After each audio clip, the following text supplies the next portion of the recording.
महाराष्ट्र में तो गजब हो गया। उद्धव ठाकरे ने पूरा खेल पलट दिया। बीएमसी के नतीजों के बाद जो 5 स्टार होटल में पॉलिटिक्स कर रहे हैं ना, अपने 29 कॉर्पोरेटर को शिंदे ने कैद कर रखा है। देखिए, उसकी पूरी बाजी पलट दी उद्धव ठाकरे के एक कदम ने। उस कदम से फायदा तो बीजेपी को होगा, लेकिन लॉन्ग टर्म की सियासत में बाला साहब ठाकरे की विरासत उद्धव ठाकरे के मुट्ठी में आ जाएगी, मातोश्री के भीतर तक सिमट जाएगी। हेडलाइंस देखिए, बहुत दिलचस्प खबर है ये। कैसे शिंदा खेमा, जो शिंदे खेमे है, पूरा का पूरा यहां पर शिंदा खेमे हिल चुका है। बीएमसी में चुनाव, शिंदे की बार्गेनिंग को कैसे ध्वस्त कर दिया उद्धव ठाकरे के एक दाव ने, अब इसे समझिए। सबसे पहले देखिए आपकी स्क्रीन पर हेडलाइन क्या है। देखिए, अभी लंबा खिंचेगा बीएमसी मेयर का चुनाव, उधर एकनाथ शिंदे कर रहे गेम पर बेफिक्र है देवा भाऊ मतलब देवेंद्र फडणवीस। बीएमसी में चुनाव, शिंदे की बार्गेनिंग को बीजेपी जरा भी भाव देने के मूड में नहीं है। यानी शिंदे जो कह रहे हैं ना, जो गेम कर रहे हैं, उससे बीजेपी भाव क्यों नहीं दे रही जानते हैं आप? 2 वजह है। एक, अमित शाह दिल्ली में बैठे और देवेंद्र फडणवीस जानते हैं कि भाई दिल्ली में अमित शाह हैं तो उनसे बड़े खिलाड़ी कौन है। और दूसरा, मातोश्री उद्धव ठाकरे बैठे और उन्होंने बड़ा संकेत दे दिया है कि बीजेपी के होंगे मेयर। उद्धव ठाकरे ने यूं कर दी रहा आसान। आपके सामने स्क्रीन पर है, ना घर के ना घाट के रहेंगे एकनाथ शिंदे। इस हेडलाइन के मायने क्या है? साफ है, बीजेपी का मेयर होगा एकनाथ शिंदे, ना घर के रहेंगे ना घाट के। अब अगली खबर देखिए ताकि आप समझ जाएं कि कहानी में ट्विस्ट क्या है। मुंबई मेयर चुनाव में ट्विस्ट, शिवसेना शिंदे गुट से खींचतान के बीच भाजपा को मिला उद्धव ठाकरे का साथ। और क्लियर हो गया मामला। अब खबर क्या है समझिए, और फिर इसके बाद उद्धव ठाकरे ने कैसे पूरे खेल को पलटा है, गणित पूरा क्या है वो भी आपको समझाएंगे। कैसे बीजेपी का मेयर होगा तो मतदान से बाहर हो जाएंगे और फिर उसके बाद शिंदे किनारे, यानी बीजेपी का मेयर बन जाएगा। इसका पूरा गणित बताऊंगा मैं आपको, लेकिन दाव क्या है उस दाव को समझिए। मतदान से बाहर नहीं रहेंगे, ये शिंदे को बाहर करेंगे, पूरी की पूरी राजनीति से बाहर करेंगे उद्धव ठाकरे। शिंदे खेमा इसीलिए हिल गया है। अब अंदर चल क्या रहा है उस खबर को समझिए, और उसके साथ साथ एक और डिप्टी सीएम, दूसरे डिप्टी सीएम अजीत पवार को लेकर भी एक बहुत बड़ी खबर आ रही है। उस खबर पर भी हम आएंगे, मगर सबसे पहले आप कहेंगे कि उद्धव ठाकरे अगर वोटिंग से बाहर हो जाएंगे तो फायदा तो बीजेपी का होगा, नुकसान तो उद्धव ठाकरे का होगा। नहीं, यहीं पर ही खेल है। शिंदे ने अपने जीते हुए नगर सेवकों को होटल ताज में कैद किया हुआ है। यह तस्वीरें आपके सामने किया हुआ है। तो क्या यह सवाल नहीं कि शिंदे को डर किस बात का है? सोच कर देखिए। यही ना कि 29 जो उनके जीते हुए हैं, जो जीत कर आए हैं, भाजपा कहीं उन्हें ना तोड़ ले। बीजेपी से ही डर है। किसको? एकनाथ शिंदे को। और बीजेपी ने भी आदेश दिया हुआ है अपने सभी कॉर्पोरेटर को कि भाई आप मुंबई से बाहर नहीं जाएंगे। लेकिन एकनाथ शिंदे को किससे डर है? बीजेपी से। और एकनाथ शिंदे के अपने समर्थक कह रहे कि नहीं भैया, डर नहीं है, कॉर्पोरेशन के चुनाव जो जीत कर आए हैं उनको ट्रेनिंग दी जा रही है। अब आप सोचिए कि क्या दिन रात ट्रेनिंग चलती है? दिन रात, और वो भी 4-4, 5-5 दिन तक ट्रेनिंग चलती है। किस चीज की ट्रेनिंग चलती है आप समझ रहे हैं? ये ट्रेनिंग नहीं कहते, इसको कहते हैं डर। और ये बात बीजेपी को लेकर शिंदे जानते हैं कि बीजेपी की फितरत है। बीजेपी ने तो शिवसेना को भी तोड़ा। शिवसेना को तोड़ा तो उनकी शिंदे शिवसेना को तोड़ने में बीजेपी को कितनी देर लगेगी? 29 जीत कर आए हैं, 29 में से अगर 20 बीजेपी के पाले में आ जाएं तो शिंदे तो ठन गोपाल। और ऐसे में अब दाव को समझिए जो उद्धव ठाकरे ने खेला है। एकनाथ शिंदे बार्गेनिंग कर रहे हैं, इसमें कोई दो राय नहीं, क्योंकि वो चाहते हैं कि भाई मेयर की कुर्सी जब 5 साल के लिए है तो मेयर की कुर्सी आधी आधी बांट ली जाए, यानी 2.5 साल आपके और 2.5 साल हमारे।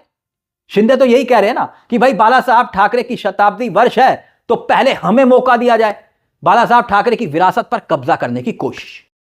लेकिन अब गणित को समझिए। बगैर शिवसेना के बीएमसी में सरकार बन नहीं सकती जैसे कि कहा जा रहा है, लेकिन ऐसा नहीं है।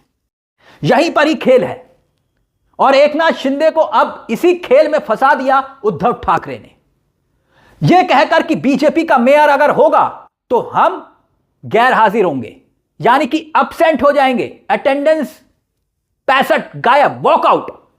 यानी कि जो जीत के आए हैं उद्धव ठाकरे के 65 के 65, अगर वो कॉर्पोरेटर अगर गैर हाजिर हो गए तो 229 में से माइनस कर लीजिए 65, तो लगभग ये परचम लहरा देगी बीजेपी वहां पर, क्योंकि तब आंकड़ा हो जाएगा 162 का।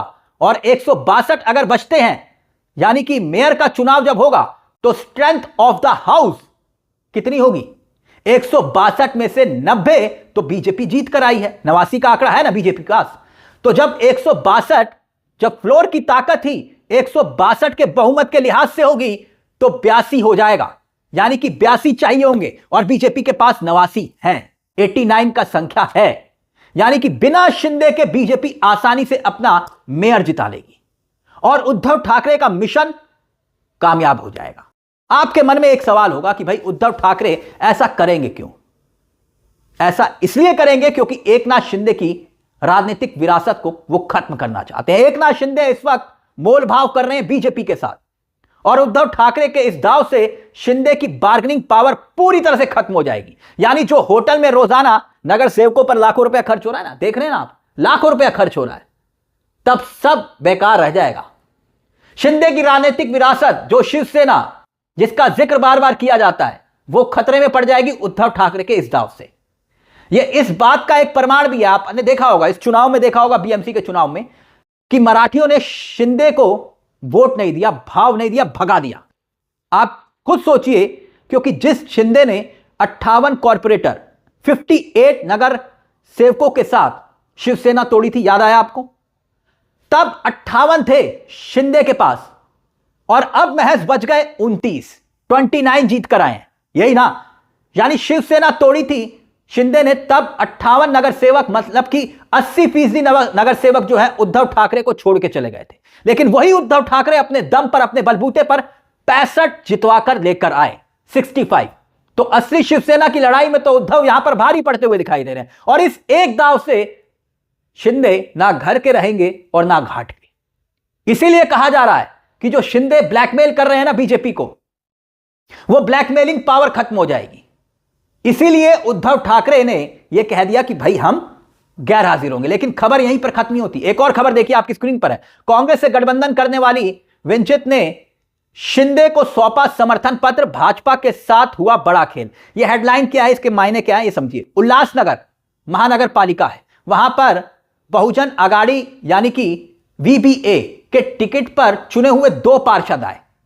उन्होंने शिवसेना को समर्थन देने का ऐलान किया, शिंदे शिवसेना को, जिससे नगर निगम में सत्ता गठन का जो बीजेपी का सपना था वो टूट गया। इस खबर में लिखा हुआ है उल्लासनगर महानगर पालिका की मैं बात कर रहा हूं, इससे समझिएगा। खैर, अजीत पवार पर आइए। हमने कहा ना 2 बहुत महत्वपूर्ण खबरें। अजीत पवार महाराष्ट्र में चल के आ रहा है, इस खबर को देखिए आपकी स्क्रीन पर। महाराष्ट्र चुनाव के बाद पवार परिवार की सियासी नजदीकियां बढ़ी, एनसीपी के 2 गुटों का होगा विलय, यानी अजीत पवार और शरद पवार एक साथ आएंगे। क्योंकि जो आपने देखा कि पुणे और पीपड़ी चिनवाड़ चुनाव में साथ लड़े परिवार, तो कड़वाहट खत्म होती हुई दिखाई दे रही है। अब यह हो क्यों रहा है? अगर यह विलय हो जाता है तो क्या अजीत पवार एक अलग राह पकड़ लेंगे? क्योंकि अजीत पवार बीएमसी के चुनाव में तो चारों खाने चित हुए। सबसे बड़े लूजर अगर कोई बने तो अजीत पवार बने। और अजीत पवार, और इसीलिए आप समझिए कि पवार परिवार यह समझ रहा है कि भारतीय जनता पार्टी ने दीमक की तरह उनकी पार्टी को चाट लिया है, खत्म कर दिया है।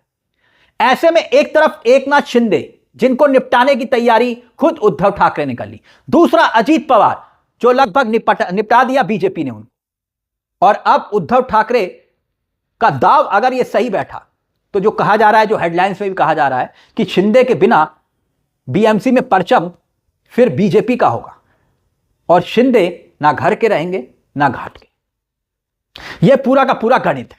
इस मुद्दे को लेकर आपकी क्या राय है? क्या आपको लगता है कि वाकई में उद्धव ठाकरे के इस दाव से शिंदे की राजनीतिक पूरी की पूरी गेम खत्म हो सकती है? अपनी राय हमें कमेंट बॉक्स में जरूर दीजिएगा। मुझे तिलक चावला को दीजिए इजाजत। एक छोटी सी दरख्वास्त, चैनल को सब्सक्राइब जरूर कर लीजिएगा। यह मंच आप ही का है जहां कलम गुलाम नहीं। नमस्कार, जय हिंद, जय भारत।